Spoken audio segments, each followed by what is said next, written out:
মাতৃগর্ভে সপ্তম মাসে যখন মহাপ্রভু পরমাত্মা রূপ ধারণ করে তিনি নিজের রূপ দর্শন দিয়ে আমাকে যখন দীক্ষা প্রদান করেছিলেন, আমার চোখ মুদিত অবস্থায় ছিল। মায়ের গর্ভে অন্ধকার। মায়ের গর্ভটা কি? এখানে সূর্যের আলো আর বাতাস এগুলি আছে নাকি? সেই জায়গাটা ছিল অন্ধকার। সেই অন্ধকার পদ্মে, মায়ের নাভির নিচে অষ্টতল পদ্মে, অন্ধকার পদ্মে জলের ভিতরে আমার জন্ম হয়েছিল। ওই সময় আমার চক্ষু মুদিত এবং অন্ধকার। এই অন্ধকারকে তিনি যেখানে দিয়েছেন, আমার অনাদিরাদি গোবিন্দ যেখানে আছেন, সেই জায়গাটা কি অন্ধকার হইতে পারে? সেই জায়গাটা তখন আলোতে পরিপূর্ণ হয়েছে এবং আমার মুদিত চক্ষুকে তিনি খুলে দিয়েছেন। কি বললাম? ওম অজ্ঞান তিমিরান্ধস্যই জ্ঞানাঞ্জন শ্লোকয়া চক্ষুর উন্মিলিতং যেন তস্मै শ্রী গুরুবে নমঃ। প্রভু, মাতৃগর্ভের অন্ধকার পদ্মে আমার জন্ম হয়েছিল। জ্ঞানের সনকা নামক বর্তিকা দ্বারা আমার চক্ষু খুলে দিয়ে তোমার যুগল রূপ দর্শন দিয়েছ প্রভু। এই জন্য তোমাকে শতকোটি প্রণাম নিদায় গৌরী।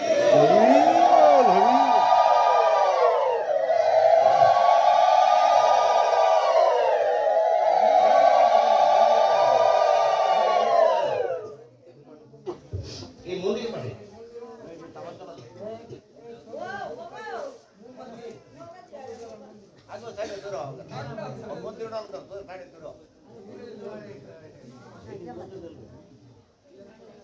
এই যে দুঃখারিটা চালাইছে, এটার ভিতর বেজাল আছে।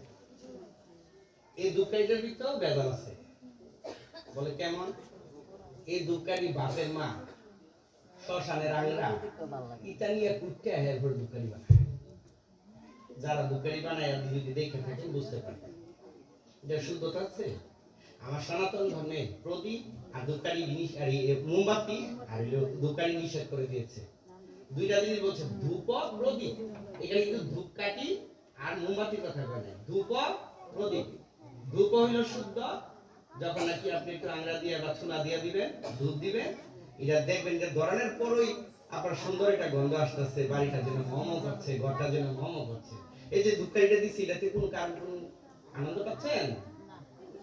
এটা শুদ্ধ না। দুইটা জিনিস কি কি? ধূপ প্রদীপ।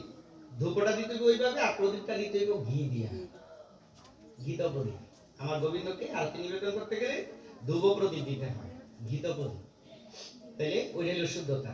এই যে মোমবাতিটা আর আগরবাতিটা ধরাইছি, এটা কতক্ষণ পরে নিতে দেবো, আবার আরেকটা ধরাইবে। এটা কতদিন আর ধরাইবে? ভগবান বলছে এমন একটা ধূপকাঠি আর এমন একটা মোমবাতি জ্বালাও যেটা যেদিন থেকে জ্বালাইছো মৃত্যুর আগ দিন পর্যন্ত জ্বলতে থাকে। এমন একটা পারলে ধরাই দাও, দেখবা সেটা নিবে না, ঝড় বাতাসও নিবে না। তো যাক, যে কথাটাতে আমরা ছিলাম, তো মায়ের গর্ভে যখন সপ্তম মাসে আমরা সবাই দীক্ষিত হয়েছি, মহাপ্রভু যেদিন আমাদেরকে দীক্ষা দিয়ে এই গর্ভে পাঠিয়েছেন, ওই সময় তাকে আমরা বলেছিলাম যে অখণ্ড মণ্ডলাকারং। এই অখণ্ড মানে কি? যার কোনো শেষ নাই। অখণ্ড মণ্ডলাকারং ব্যক্তং চিরচরাচরং। তুমি সব জায়গায় ব্যক্ত ভাবে আছো প্রভু। মায়ের গর্ভে যদি তুমি আসতে পারো, তাহলে তোমার এমন কোন জায়গা দেখার থাকার জায়গা বাকি নাই। তাহলে সব জায়গায় তুমি আচ্ছা। অখণ্ড মণ্ডলাকারং ব্যক্তং চিরচরাচরং তৎপদং দর্শিতং যেন তস্मै শ্রী গুরুবে নমঃ। তাইলে প্রভুকে ওই সময় আমরা এই কথাগুলি বলেছিলাম। ওই কথাগুলি মাতৃগর্ভের এই কথা সাধুগুরু বৈষ্ণবরা ধ্যানের মাধ্যমে মনে ঋষিরা যাই না, তারপরে এইগুলি আমাদের জন্য দিয়ে দিচ্ছে যে ওই গুরুদেব তো আমরা দেখেছি কিন্তু মনে নাই। এই জন্য এই ভবে এসে যে গুরুদেব আসবে তাকে দেখে তোমরা এগুলি বলবে। এবার বুঝতে পারলেন তো তত্ত্বটা? বুঝতে পারলেন তো? কিন্তু একবার ভেবে দেখুন, এই যে কথাটা বললেন, গুরু ব্রহ্মা, গুরু বিষ্ণু, গুরু দেব মহেশ্বর, গুরু রেব পরম ব্রহ্ম, মানে ব্রহ্মা বিষ্ণুর পরেও যদি কেউ থাকে সে হলো গুরু। এই কথা শুনে ওই শিষ্য ঘরে দিনকে তুলসী পাতা মারে কুশাই চরণে যুগ চরণে চরণে তুলসী পাতা মারে। কেন? ব্রহ্মা বিষ্ণু মহেশ্বর এর পরেও যদি কেউ থাকে, সে যদি আমার গুরুদেব হয়ে থাকে, তাহলে তার চরণে তুলসী পাতা দিলাম, অসুবিধাটা কি থাকে?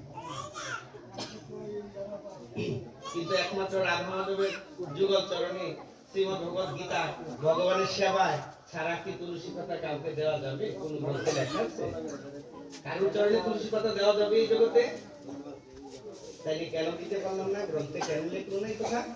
ওই তারা তত্ত্ব জানে বলেই কাজটা করছে।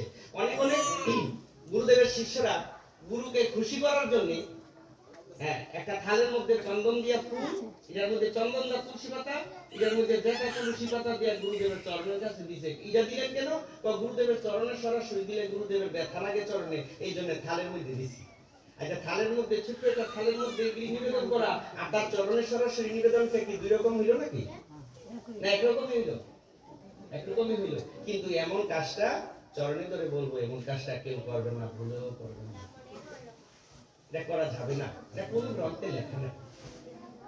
কারণ ব্রহ্মা বিষ্ণু মহেশ্বর আমার গুরু, আপনার গুরু, সকলের গুরুদেব বাড়িতে আসে। মহিমায় গুরু কৃষ্ণ, গুরুকে গৌরাঙ্গের স্বরূপ মনে করে তার মতন করে সেবা পূজা করতে হয়, কিন্তু তাই বলে গুরু গৌরাঙ্গ নয়। হ্যাঁ, এখন আমরা যে গুরুদেব যদি বাড়িতে আসে, তাইলে অনন্ত কোটি ব্রহ্মাণ্ড, অনন্ত কোটি ব্রহ্মাণ্ড, স্বর্গমত্ত পাতাল, তিনটা ভুবন, এই যার দ্বারা সৃষ্টি করছে তার নাম ব্রহ্মা। তার নামটা কি? ব্রহ্মার সৃষ্টি করতে হয়েছে অনাদি আদি গোবিন্দের নারায়ণের নাভিপদ্ম থেকে। দেখেন খেয়াল করে, তাহলে ভগবান অনন্ত কোটি ব্রহ্মাণ্ডের মালিক একজন, তিনি যেখানে সেখানেই আছেন। তার থেকে তিনি একজন তৈরি করেছেন, তার নাম হলো মহাবিষ্ণু বা নারায়ণ। তিনি অনন্ত নাগের উপরে ক্ষীরোদ সাগরে শায়িত ঘুমন্ত অবস্থায় শুয়ে অবস্থায় আছেন, লক্ষ্মী পদে শোভা করছেন, এমন একটা ছবি হয়তো কার করে থাকতে পারে।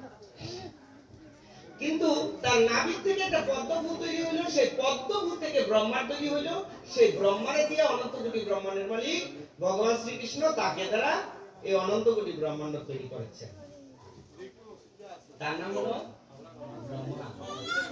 বিষ্ণু যিনি ডাস্টবিনের পোকা থেকে শুরু করে বৃহৎ হাতি পর্যন্ত এই বিশ্ব ব্রহ্মাণ্ডের সকলের সেবার দায়িত্ব নিয়েছেন, যে কেউ এই জগতে না খেয়া থাকবে না। সকলের দায়িত্ব তিনি পালন কর্তা বিষ্ণু। আর মহেশ্বর সংহার কর্তা, তিনি জগৎকে প্রতি পলকে পলকে সংহার করছেন। এখন যদি কেউ মারা যায়, তাকে শ্মশানে নিয়ে তিনটা ডাক দিবেন, সংহার করো মহাদেব, সংহার করো। কি আপনাদেরকে দেয় কিনা? আপনাদের দিকে মানুষ মরে কিনা আমি এটাও তো জানি না। এদিকেও মানুষ মরে নাকি? আমাদের দিকে মরে না? আমি তো বলছিলাম আমাদের ব্রাহ্মণবাড়িয়াতেই মরে বুঝি। হ্যাঁ হরি বল, হ্যাঁ হরি বল। তাইলে এই যে ওখানে গিয়ে একটা ডাক দিলাম, সংহার করো মহাদেব, তাহলে দেবাদিদেবকে স্মরণ করলাম। তাহলে দেখলেন, তাহলে এই ব্রহ্মা বিষ্ণু মহেশ্বর হচ্ছেন তারা তিনজন, একের থেকে তিন। বলছে আমি তোমরা যখন নাকি অনন্ত কোটি ব্রহ্মাণ্ডের মালিক ভগবান শ্রীকৃষ্ণ তার থেকে যখন মহাবিষ্ণুকে তিনি তৈরি করলেন, তার থেকে যখন ব্রহ্মা এবং দেবাদিদেবকে সৃষ্টি করলেন, তারা সৃষ্টি হওয়ার পর তারা নিজেদের নামটাই তারা জানে না। বলে প্রভু আমরা কারা? বলছে তোমার নাম আমি, তোমরা, তোমার নাম ব্রহ্মা, তোমার নাম দেবাদিদেব। আমরা তিনজনে তিনটা কাজ করব। কি? আমি তোমার দিয়া জগৎ সৃষ্টি করব, আমি জগৎকে পালন করব, আর তোমার দিয়া সংহার করব। তাই এই তিনজনের পরেও যদি আপনার গুরুদেব হয়, তাইলে একটা পিপীলিকা বানায় দেখার তো এই বিশ্ব ব্রহ্মাণ্ডে এমন দ্বিতীয় কেউ আছে? একটা পিপীলিকা তৈরি করতে পারবে কেউ আছে? হ্যাঁ, উল্টা কথা বললেন। যা শাস্ত্রের সিদ্ধান্ত নাই, আপনাদের কথা বলার আগে একজন গুরুদেবের সাথে কথা বলার আগে আমরা লাগাম দিয়ে কথা বলতেই হবে। একজন বৈজ্ঞানিক পিপীলিকাকে নামেরও তৈরি করতে পারবে, কিন্তু প্রাণটা দিতে পারবে? আমরা তো দেহটাকে বিচার করি না, আমরা প্রাণটাকে বিচার করি। এই জগতে প্রাণ দেওয়ার যদি আরেকজন থাকতো, তাইলে ভগবান দুইজনই হইত। ভগবান কি দুইজন না একজন?